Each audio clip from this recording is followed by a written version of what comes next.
As distribuidoras de energia estão no centro do debate popular sobre o setor elétrico. O segmento é o elo mais próximo entre o setor e a população em geral. É o responsável por entregar as contas de luz, também por prestar assistência sobre o fornecimento de energia elétrica, inclusive em momentos onde falhas podem levar a problemas ou até mesmo na interrupção do fornecimento do serviço, o que sempre causa um grande transtorno na vida do cidadão. O presidente executivo da Associação Brasileira de Distribuidores de Energia Elétrica, Marcos Madureira, conta que os desafios do setor são grandes e que é preciso fazer alterações profundas, como, por exemplo, buscar um novo modelo tarifário. Madureira, que tem 51 anos de experiência no setor elétrico brasileiro, também menciona que os desafios climáticos vão sim encarecer a gestão das redes e que esse custo deve ser não só do consumidor de energia, mas repensado por toda a sociedade. Também comenta os desafios da geração distribuída, do curtailment e do crescimento dos subsídios na conta de luz, através da inclusão dos chamados jabutis em projetos de lei no Congresso, como no caso do marco das eólicas offshore. E ainda pede racionalidade no setor, para que haja equilíbrio entre os segmentos. Este é o Jaldo, podcast do Jota em parceria com o INTE, o Instituto Brasileiro de Transição Energética. E eu sou Marla Sabino, analista de energia do Jota.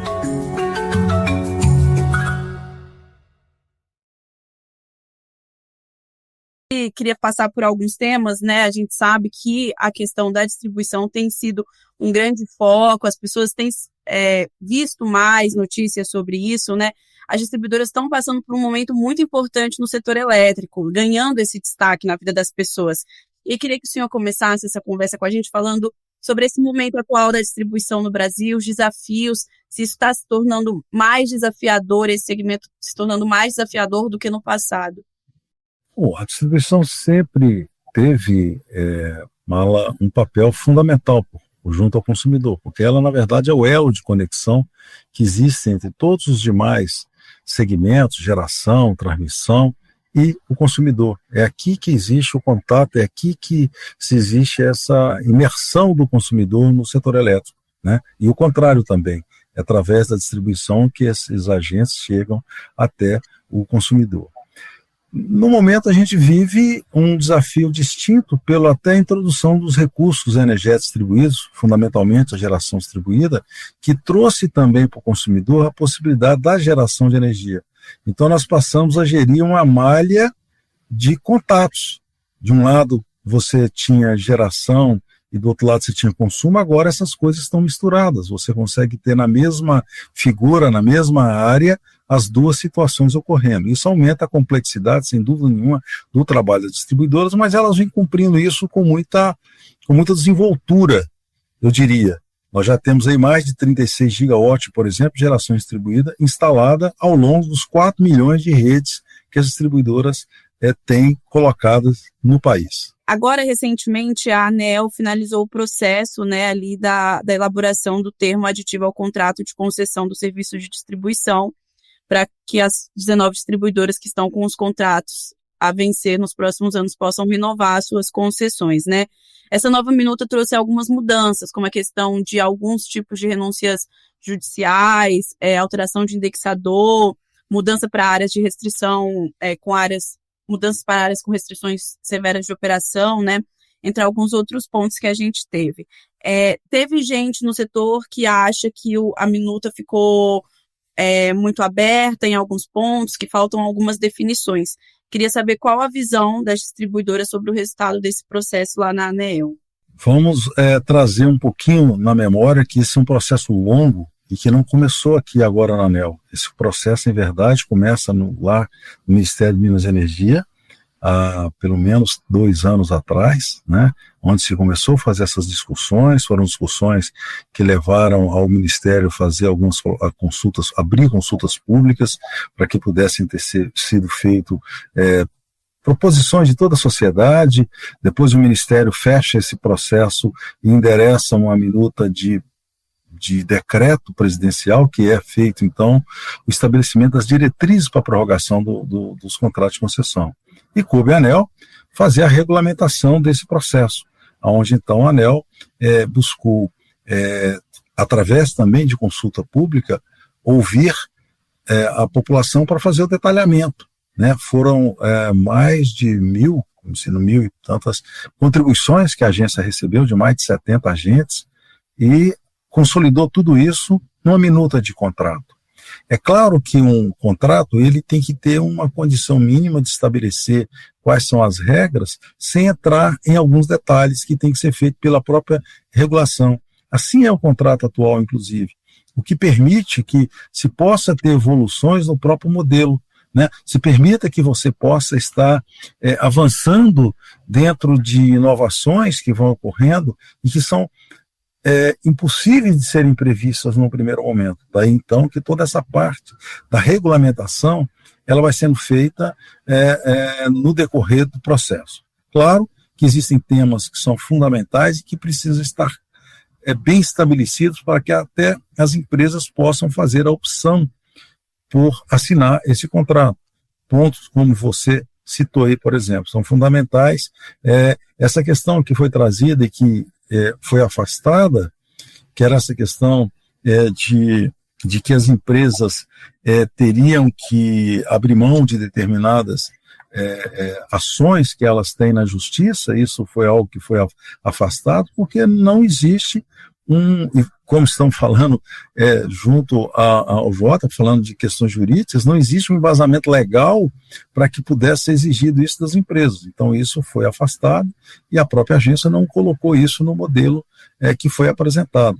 Também a própria questão de pagamento de multas, tanto é que a agência não colocou esse ponto como um ponto definido por ela. Ela sugeriu que o Ministério de Minas e Energia avalie se isso, e nós também continuamos entendendo que não é um papel do Ministério fazer essa aprovação, porque você está criando uma obrigação que não é prevista na legislação.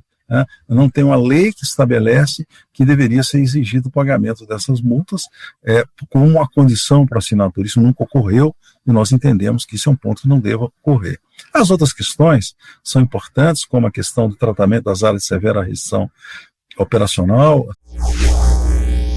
A Light é uma das maiores distribuidoras de energia do país, acho que quase todo mundo que nos escuta até sabe. Atende a 4,5 milhões de usuários no Rio de Janeiro, que é o 6º maior mercado consumidor nesse segmento. No entanto, 20% da área de cobertura está em locais dominados por milícias e pelo narcotráfico. Na zona oeste da cidade do Rio de Janeiro, por exemplo, a milícia chega a fazer ligações e empreendimentos imobiliários usando a energia da Light e cobrando do consumidor final como se fosse a milícia que produzisse a energia. Em áreas onde a ligação é da distribuidora, criminosos cobram uma taxa adicional, que acaba incentivando o cliente a desistir do serviço oficial. Em 2022, as perdas da Light com roubo de energia alcançaram 55,84% da energia comercializada. Assim como as questões de investimentos intraciclo, né, para que você possa estar mais rapidamente introduzindo dentro dos ativos remunerados os investimentos que são necessários para aumentar a modernização. O sistema de distribuição, o segmento de distribuição, vem a cada ano aumentando o nível de investimento. Nós tínhamos aí na última década uma média aí de 18, 19 bilhões de investimento. Nos últimos 2, 3 anos, esse investimento pulou para casa de 31, 32 bilhões por ano e deverá atingir a previsão do que já tem previsto, por exemplo, aos 4 próximos anos, é algo em torno de 145 bilhões de reais, que são investimentos necessários para que você possa responder a uma maior qualidade exigida pela rede e que também integram investimentos que têm uma maturação mais rápida, que têm prazos de vida mais rápidos. Antes, quando você está falando, por exemplo, de um poste, ele tem aí um prazo de vida de 25, 30 anos. Mas se você fala de um medidor eletrônico, o prazo é muito mais curto. Então, ter esses investimentos entrando de uma maneira mais pronta, junto do momento onde ele é instalado como um ativo, é fundamental para que as empresas possam estar fazendo esses investimentos. Todos ganham com isso em termos de se estar promovendo uma maior qualidade. Então, são detalhes que nós entendemos que são importantes para que nós possamos ter contratos que assegurem o necessário equilíbrio entre as distribuidoras e o poder concedente. Esse podcast tem o apoio do Instituto Brasileiro de Transição Energética. O INTE é um think tank do setor energético formado por associações de classe dos segmentos de óleo e gás, energia elétrica, combustíveis e derivações. A gestão é autônoma e apartidária. E o objetivo principal do INTE é fortalecer um ambiente propício à discussão sobre energia no Congresso, oferecendo suporte técnico à Frente Parlamentar de Recursos Naturais e Energia. O senhor acha que, do jeito como foi elaborado esse termo aditivo, né, com base no decreto publicado pelo governo, isso prepara o segmento para uma questão de futuro, assim, a ponto com as tecnologias que podem chegar, com a questão da transição energética? O senhor acha que isso pavimenta o setor, o segmento, para os próximos passos do setor elétrico? Sem dúvida, Mala. Um ponto importante que nós sempre comentamos sobre ele é a necessidade de ter essa definição. Esse é um passo fundamental. As empresas de distribuição, como eu disse, com volume contínuo de investimento que necessita ser realizado, elas precisam ter uma maneira de mostrar para o mercado de investidores, ou próprio para o mercado de tomada de financiamentos, como debêntures, por exemplo, que existe uma expectativa de continuidade daquela atividade. O fato de você ter um prazo definido de prorrogação já cria uma possibilidade diferente no relacionamento com o mercado financeiro, porque você vai assegurar que existe um serviço que vai continuar sendo prestado, portanto você vai ter uma receita que vai servir para que aqueles investimentos sejam realizados. Esse é um ponto importante, que é a segurança que isso traz. O segundo, ter regras estabelecidas, claras de como vai acontecer esse processo é muito importante. E isso estar presente dentro, como eu falei, dentro do contrato. O que não estão são alguns assuntos que precisam ser regulamentados, e isso, vamos ter espaço para isso. O próprio modelo, né, de contrato que está sendo proposto, com a possibilidade que no futuro possa ser mudado algum regime regulatório, saindo da situação atual para mudando a forma como isso vai ser realizado, é uma perspectiva que cria uma condição de que se possa introduzir alguma outra alteração, né, do ponto de vista regulatório, mas permitindo que isso seja feito no ambiente correto. O que é o ambiente correto? Se nós estamos fazendo um contrato, esse contrato tem que ter o ok das duas partes, tanto do poder concedente quanto do poder concedido. Então, essa forma também, como isso está sendo trazido dentro do contrato, nós achamos que é uma forma adequada. Outro assunto que a gente tem se falado muito quando a gente trata do setor de distribuição de energia é a questão de resiliência das redes, né? A gente vem vendo cada vez mais frequentes e com maior intensidade os eventos climáticos extremos. Aqui no Brasil a gente teve essa situação no Rio Grande do Sul, também a gente teve em São Paulo, e essa questão da resiliência vem ganhando espaço por conta desses eventos climáticos que vêm acontecendo, né? E aí a gente vê também pessoas comuns, né, mais querendo saber sobre isso, querendo entender sobre isso, mas uma coisa que me gera dúvida para a gente preparar a rede de distribuição para essa questão de eventos climáticos, vai gerar mais custos, vai precisar de mais investimentos? Como as distribuidoras têm visto essa questão dos eventos climáticos extremos? Vamos lá. Esse é um fator, né, que tem preocupado a todos, né, essa questão do crescimento dos eventos climáticos extremos, sem dúvida nenhuma. É algo que é notório, não só em um estado, mas principalmente região sudeste, centro-oeste, sul, é onde isso tem ocorrido com a maior intensidade. Claro que nós temos outros fenômenos climáticos, como temperaturas elevadas, que provocam, por exemplo, um aumento de consumo muito grande em determinados momentos, principalmente pelas questões de refrigeração, esse ocorre no país como um todo. Nós temos secas importantes no norte do país, por exemplo, que provocam dificuldades também operacionais, até para atender regiões onde você tem dificuldades de acesso, a não ser por rios. Então, se você tem um problema de falta de navegabilidade, isso altera. Mas vamos falar fundamentalmente desses impactos trazidos aí por questões como tornados, questões como chuvas intensas, né, que temos tido, com ventos muito fortes, né? Então isso nós temos cada dia mais ocorrendo no país, né? Isso você tem, por exemplo, o Rio Grande do Sul, que tem convivido com situações de ciclones, né? ciclones, grandes ciclones que têm trazido fundamentalmente problemas seríssimos. Nós chegamos a ter quase que um ciclone em média por mês nos últimos anos no Rio Grande do Sul. E temos tido em outros locais situação de aumento muito grande da intensidade de ventos, trazendo problemas também. Tem uma informação que eu acho que é importante, Mala, que, por exemplo, um levantamento que foi feito junto às medições que tem de rajadas de vento no aeroporto de Congonhas, mostra que nós tínhamos, pegando uma base de 30 anos, né, nós saímos aí do ano de 1965, nós saímos de alguma coisa em torno de umas 12 dias por ano em que nós tínhamos ventos superiores a 70 km por hora. E no ano de 2024, nós já estamos atingindo quase 40 dias com ventos superiores a 70 km por hora. Ou seja, nós tivemos mais que o dobro, 3 vezes aumentaram o número de dias que tem rajadas de ventos, a quantidade de dias no ano com rajadas de ventos dessa natureza. Ou seja, de fato, nós estamos vivendo um momento diferente. Tanto a intensidade dessas intempéries quanto a abrangência que ela tem tido, tem trazido os efeitos bastante severos para a população. E quando eu falo para a população, não é só para o setor de energia elétrica, é como um todo.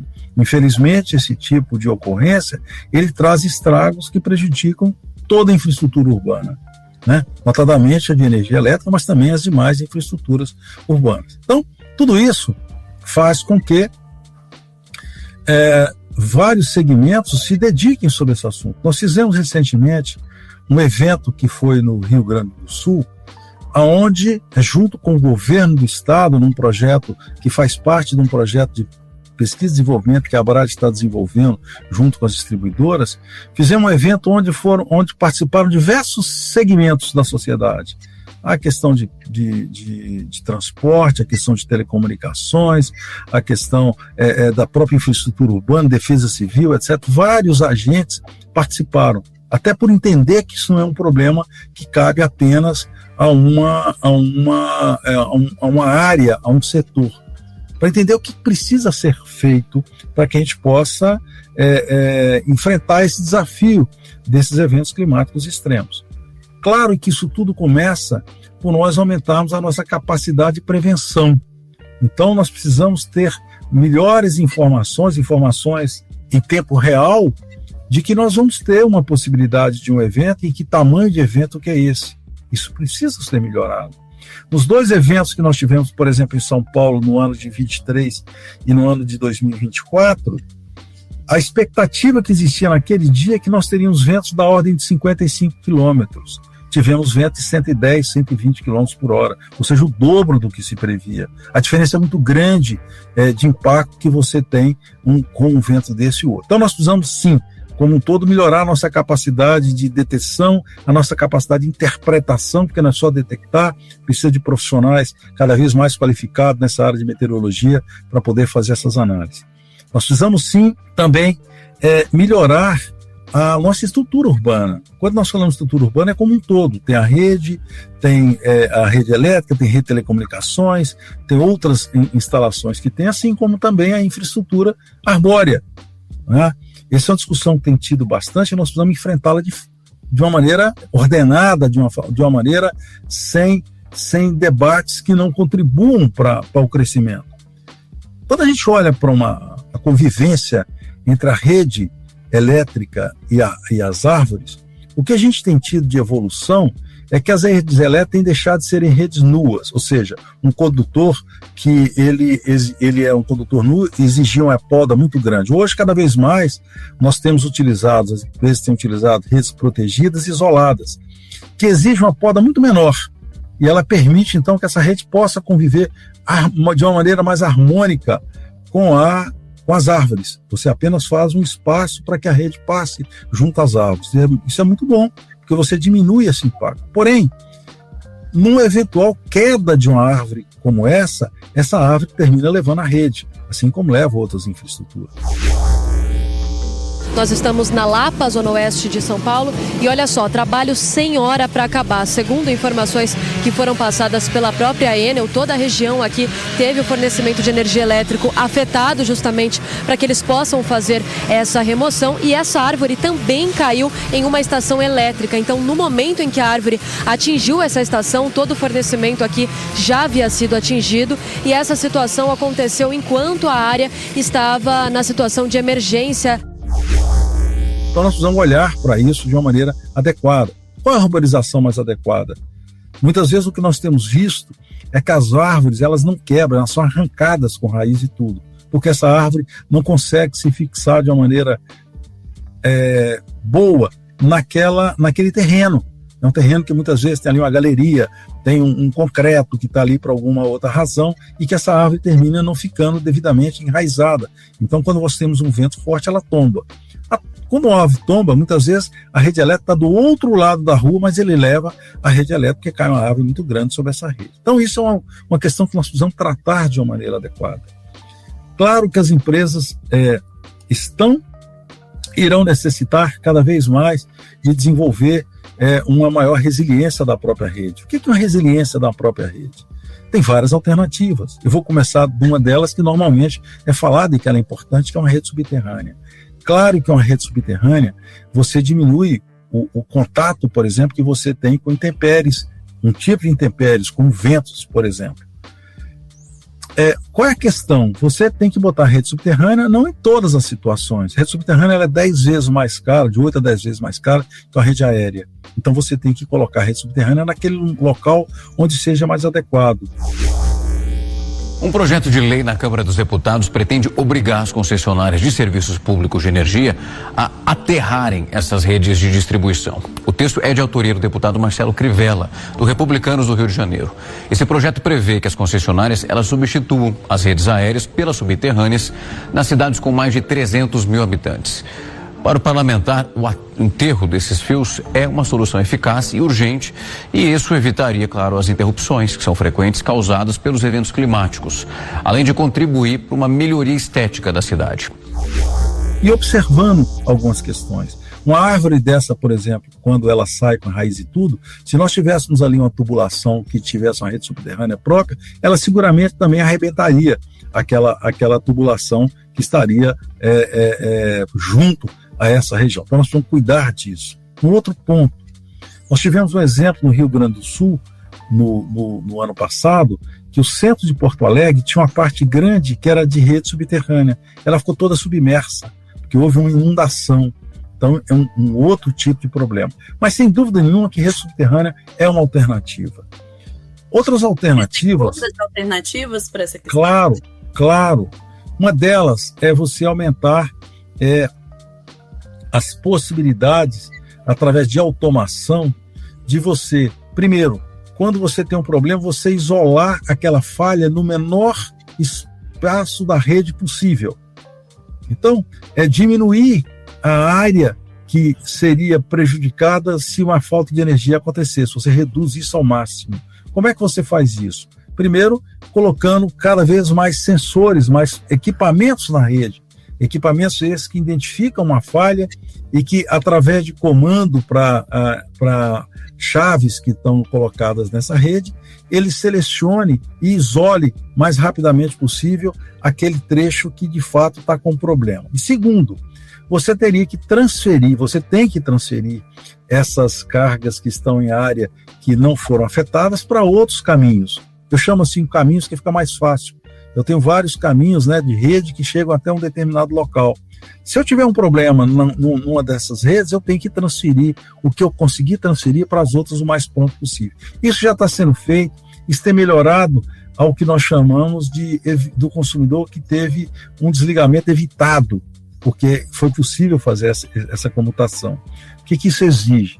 Isso exige investimentos em automação, exige também novas redes, que você tem que construir outras redes para permitir que existam mais caminhos como esse. Esse é uma outra atividade que também contribui para essa questão relacionada ao aumento da resiliência de rede. Nós temos também que entender que eventos como esse, infelizmente, vão continuar ocorrendo e nos prepararmos para o evento, após o evento. Para isso, a partir daquela identificação que eu lhe falei, as empresas têm se preparado na mobilização. Se você olhar planos que as empresas têm de contingência, basicamente as distribuidoras têm planos que transformam toda a sua equipe para atividades distintas no momento onde existe uma catástrofe como essa. Por exemplo, alguém que é uma pessoa que trabalha na área administrativa, ele se torna um atendente de telefone. Alguém que trabalha na área financeira, ele vai cuidar para que, por exemplo, criar condições de ter os recursos necessários para que a empresa possa estar atuando. Um leiturista, que é aquela pessoa que faz a leitura do medidor e que normalmente se locomove através de motocicletas. Ele passa a ser um identificador do problema. Ele se desloca muito mais rapidamente para a região para ver o que de fato aconteceu e poder relatar isso para quem vai tomar as decisões. Então, as empresas já fazem isso. A incorporação, então, do que nós chamamos de equipes multitarefas. Todas as equipes da empresa, inclusive as empresas de campo, passam a ter capacidade de atender funções distintas daquelas que normalmente elas fazem para poder trabalhar em eventos dessa natureza. E temos tido, Mala, já ocorreu no ano de 23 e 24, um processo que é o processo do que nós chamamos de compartilhamento de infraestrutura. Isso foi algo que a gente, inclusive, estivemos em 2 missões, uma nos Estados Unidos e outra no Reino Unido, que já convivem com esse tipo de problema há mais tempo, de uma maneira mais intensa, para verificar como eles têm feito isso. O objetivo aqui é fazer com que as empresas, de uma maneira prévia, estejam capacitados para que possam, em momentos como esse, prover recursos àquela empresa que está com dificuldade. Então, com isso, a gente já conseguiu fazer isso, por exemplo, no evento no Rio Grande do Sul, onde mais de umas 6 empresas distribuidoras, cada um de uma maneira, encaminharam recursos para apoiar as equipes das empresas distribuidoras do Rio Grande do Sul. Assim também foi em São Paulo, nesse último evento, onde outras distribuidoras mandaram equipes para poder apoiar as empresas em São Paulo que estavam com maior dificuldade. Então, essa é uma outra atividade para atuar no depois. Mas nós temos aí evoluções também de materiais, né, que precisam ser, que estão nessa faixa. Nós estamos realizando, por exemplo, a ABRAD, um projeto de pesquisa e desenvolvimento para examinar diversos desses itens do que eu falei. Teve, inclusive, esse workshop que eu citei, que foi feito no Rio Grande do Sul. Mas esse projeto, ele procura olhar sobre todo esse foco da resiliência de rede, ele procura olhar da questão da comunicação, que é fundamental, né? Algo que a gente viu que precisa ser melhorado é a questão de comunicação com as pessoas sobre em momentos de eventos como esse, para que as pessoas estejam preparadas, para que as pessoas saibam o que está sendo realizado. Então são pontos importantes também que precisam ser melhorados. Eu diria para você que hoje esse é, sem dúvida nenhuma, um dos nossos desafios. E agora, voltando à sua colocação inicial, isso representa mais investimento? Seguramente. Isso representa mais investimento. Claro que, fundamentalmente, a tarifa da distribuidora, né, a parcela que a distribuidora recebe dentro da conta de energia elétrica, ela é fundamentalmente em cima dos investimentos que são feitos pela distribuidora. É a partir dos ativos, né, a partir das redes, dos equipamentos que são instalados, é que existe então a remuneração, chamada remuneração regulatória, né, que é dada para o acionista que investe nesses ativos. Se nós aumentarmos o volume desses ativos para melhoria de qualidade, seguramente nós teremos um custo mais elevado para ser posto. Mas eu queria aqui, Marla, ressaltar um ponto importante. O segmento de distribuição, numa tarifa de energia elétrica, ele é o único que vem crescendo abaixo da inflação. Nós temos uma série histórica, por exemplo, que mostra que de 2010 até o ano de 2023, 2024 está sendo fechado, enquanto nós tivemos uma inflação em torno de 120%, medida pelo IPCA, a parcela da distribuidora cresceu 79%, ou seja, bastante abaixo da inflação. Todos os demais segmentos, transmissão e geração, cresceram acima da inflação. O que mais cresceu foram os encargos, os subsídios. Eles cresceram 240%. Por que eu estou falando sobre isso? Porque, de fato, a distribuição é aquela que contribui pelo modelo regulatório existente para que você possa ter a modicidade tarifária. É momento de nós refletirmos sobre qual é o investimento adequado que precisa ser feito adicional para que exista uma melhoria de qualidade. Esse é um ponto importante que nós temos que discutir daqui para frente. O senhor tocou num assunto que eu já queria entrar, que é a questão da tarifa, né? A gente sabe que a tarifa tem um peso muito grande, sobretudo para aqueles consumidores mais pobres, né? A gente tem uma tarifa de energia muito cara no Brasil. E a gente vê exponencialmente o crescimento desses subsídios embutidos na conta de luz. O senhor acha que é o momento de repensar essa questão? E aí queria ir além e perguntar se também é o modelo da gente repensar modelos de tarifas, se é preciso buscar novas formas de alocar esses custos, de medir como a pessoa paga a conta de luz. O senhor acha que é o momento de discutir essas coisas? Com certeza. As duas questões suas, eu diria que estão passando do tempo já. Quer dizer, é claro que sempre é tempo de você começar, mas eu diria que nós já devíamos estar com isso introduzido. A questão de tarifas, multitarifas, é algo que a gente já vem falando há um tempo.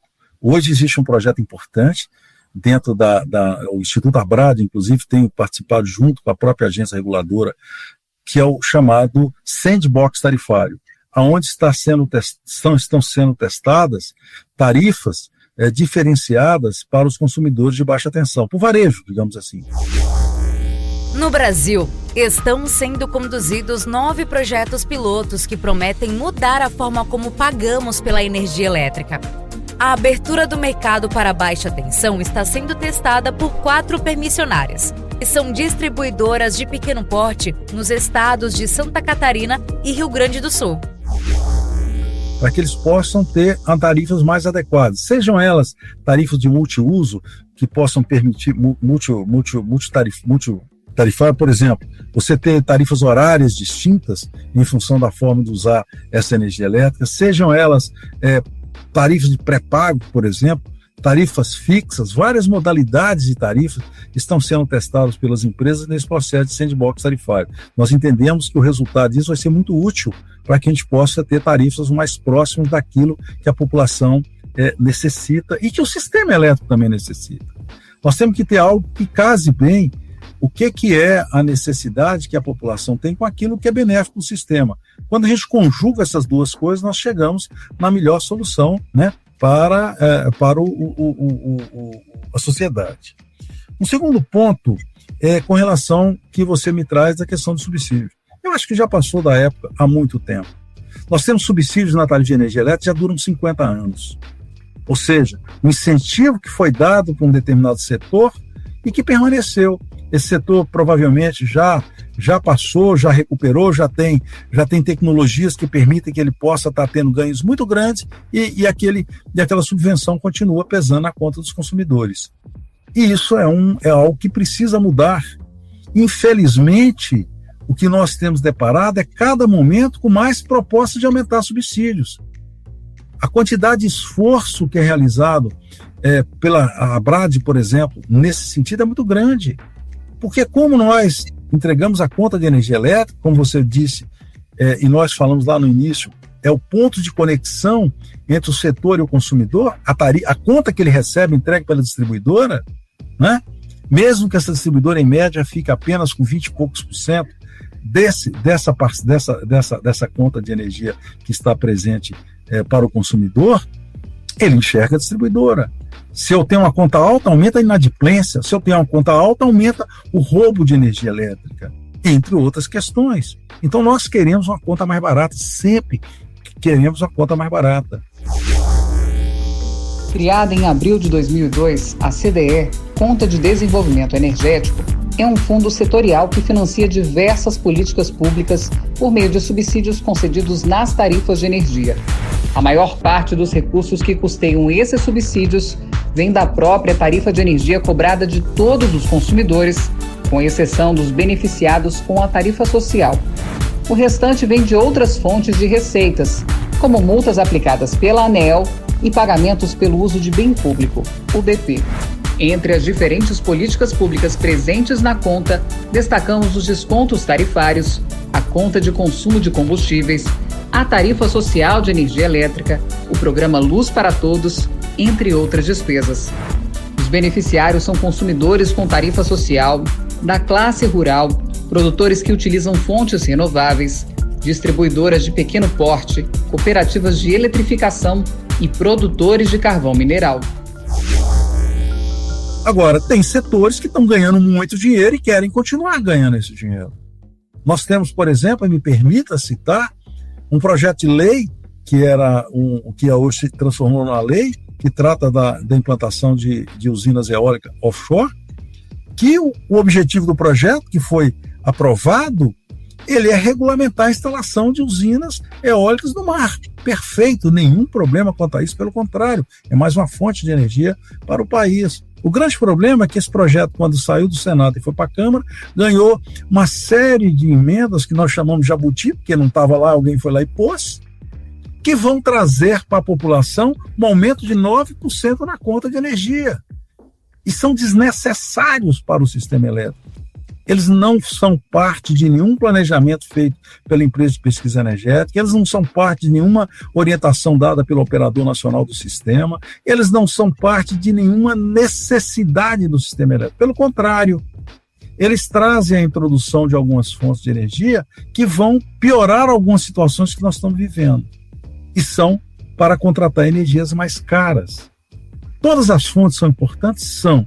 Mas você tem que contratar da maneira adequada, você tem que contratar com competitividade, porque aí você busca o menor preço. Da maneira como eles estão colocados de uma maneira que vão beneficiar algum segmento, mas vão prejudicar, sem dúvida nenhuma, a sociedade como um todo. Então, por que um projeto desse persiste? Não era para persistir. Está vetado e agora é importante que esse veto seja mantido. Esse é um trabalho que temos feito, nós estamos fazendo esse trabalho, por exemplo, junto com mais 16 entidades do setor, representantes da geração, transmissão, a própria distribuição, comercialização, consumo, federações de indústria, federações do comércio, entidades de defesa do consumidor. Todos esses organismos e entidades estão participando conosco para mostrar para o Congresso, olha, vamos manter esses vetos, porque se não manter, isso é terrível para a sociedade. Porque, Marla, é importante que a gente ressalte que quando a conta de energia elétrica aumenta, e a gente está falando de um aumento de 9%, isso é o que se vê diretamente para aquela dona de casa, por exemplo. Só que também os produtos que ela compra também vão estar aumentados. Porque, por exemplo, num pãozinho, 30% é energia elétrica, assim como no leite de leite, assim como na fabricação de um material escolar. Então, todos os bens são afetados pelo aumento da conta de energia elétrica. O valor da conta de luz disparou no Brasil e fez a inflação oficial do país avançar mais de 1,3% em fevereiro, segundo dados publicados pelo IBGE. Pessoal, esse foi o maior nível do IPCA para o mês de fevereiro em 22 anos. Desde 2003, o indicador não registrava um percentual dessa magnitude. O grande vilão disso tudo, como dissemos agora há pouco, foi o preço da energia elétrica residencial, que subiu 16,8% em relação a janeiro. Essa elevação repentina tem relação direta com o fim da concessão do bônus de Itaipu, que havia reduzido temporariamente as tarifas de energia dos consumidores brasileiros justamente no mês de janeiro. E além disso, você ainda diminui a capacidade de competitividade da indústria brasileira, que termina tendo a tarifa de energia mais cara quando vai disputar mercados no exterior, ou mesmo mercados internos, contra produtos importados. Então, isso é preciso mudar. E para que isso tenha que mudar, é preciso que o Congresso, principalmente, compreenda que não pode continuar com esse tipo de transferência de custo. E que também os próprios investidores, as próprias agentes do setor que vão buscar o Congresso para pedir que seja dado esse tratamento diferenciado, parem para pensar o equilíbrio que precisa ser feito. Nós estamos com um sistema elétrico brasileiro que está cada dia mais complicado, mais difícil, está se inviabilizando. Nós estamos assistindo aí, por exemplo, essa questão que agora a CMSE criou, que é para estudar a questão do curtailment, que é esse corte de geração. E por que está sendo produzido? Porque nós temos uma série de fontes de energia que estão sendo incentivadas, são desnecessárias e estão entrando no momento inadequado do sistema elétrico, produzindo o corte até mesmo no mesmo tipo de fonte. E aí vem a discussão, vamos remunerar essas fontes do prejuízo que elas estão tendo. Ok, o investidor ok, mas o consumidor vai pagar de novo. Ele pagou para dar um investimento, ele pagou para fornecer um subsídio para que aquela fonte se implantasse, e agora ele vai pagar porque aquela fonte não está conseguindo injetar energia por um problema gerado a partir de colocar a fonte inflexível num volume muito elevado. Elas são necessárias, são importantes, mas não da maneira como está sendo colocado. Então tudo isso, Marla, é uma discussão contínua, mas que ela precisa ter racionalidade. As pessoas precisam olhar para as questões com racionalidade. Se olhar apenas para a sua situação atual e imaginar que ela quer o maior ganho nesse momento, ela pode vir a produzir um caos que o sistema pode estar chegando. Doutor Madureira, caminhando aqui para o final do nosso bate-papo, eu queria trazer só mais um tema que também é muito frequente no Congresso, que é a questão da geração distribuída, né? Que tem ali algumas disputas, né? Seja a questão da alocação dos custos da redistribuição, os desafios da inversão de fluxo. E aí queria saber qual a visão de vocês sobre esses debates que seguem acontecendo no Congresso Nacional e qual deve ser ali a mensagem que vocês passariam para o Congresso, para os reguladores, para o poder concedente sobre isso. Nós tivemos no ano de 2022 a criação da Lei 14.300, que foi o marco da DID. Ele foi oriundo de uma discussão intensa e do qual os lados que estavam envolvidos, o pessoal da geração distribuída, a Abrad participou, né, nessa discussão, foi feito um acordo. Acordo é assim, olha, eu não vou ter tudo o que eu pretendo, mas eu vou ter aquilo que é possível nesse momento. E eu diria que se abriu muito mão para que o segmento de geração distribuída pudesse ter esses benefícios. Um deles é que as usinas que se instalaram até o ano 2023 ou que estavam com projetos até janeiro de 2023 desenvolvidos e aprovados, terão até o ano 2045 não pagamento por nenhum custo de uso da redistribuição, transmissão e nem recolhimento de encargos, ou seja, um benefício absoluto. Então, o que nós entendemos é que isso deveria ser respeitado. O que nós temos visto no Congresso, infelizmente, são uma série de projetos de lei para alterar o que foi aprovado. São mais de 20, e há pouco tempo eu mostrei isso, inclusive, no Congresso, numa sessão na Comissão de Infraestrutura do Senado, né, e também na Comissão de Minas e Energia da Câmara, que tem mais de 20 e tantas tentativas de alterar essa lei para poder expandir benefícios, criar situações diferenciadas para que a geração distribuída possa estar sendo beneficiada. O que nós temos atualmente, que é esse problema que está se colocando em inversão do fluxo, é uma questão simples, é uma questão física. Já era previsto que se nós tivéssemos um volume muito grande de geração distribuída em determinados locais, ele traria problema. É o que está acontecendo agora, são mais de 36 gigawatts de geração distribuída implantada no Brasil. Nós temos mais de 4 milhões de pontos injetando energia nas redes de distribuição. E em alguns locais dá gargalo. E por que isso dá gargalo? É o chamado fluxo inverso. Toda vez que alguém gera mais energia do que está consumindo naquele momento, ele injeta aquela sobra na rede elétrica. Como essa sobra ela acontece no mesmo momento, que principalmente como a energia de geração distribuída é fundamentalmente fotovoltaica, ele ocorre num determinado momento do dia, quando todo mundo está gerando excedente e está colocando na rede. Como todo mundo está colocando aquilo naquele momento na rede, ele cria um problema, porque a rede não suporta aquela quantidade de energia sendo passada naquele momento, que é o momento onde normalmente você não tem também muito consumo. Então aquela energia não é consumida mais próximo de onde ela está sendo gerada. Isso provoca problemas. Isso provoca restrições, onde a distribuidora tem que dizer, olha, não dá para conectar mais nada aqui nesse local, você pode conectar em outro. Ou então você tem que mudar a maneira como você está injetando essa energia nesse local aqui. Né? E aí cria-se determinadas situações alternativas. Tem. Se nós tivermos alguém que tem um conjunto de baterias, que ele acumula energia no momento que ele está gerando e injete num outro momento do dia, ele vai conseguir injetar sua energia, até de forma benéfica para a rede, mas não da maneira como está sendo feito.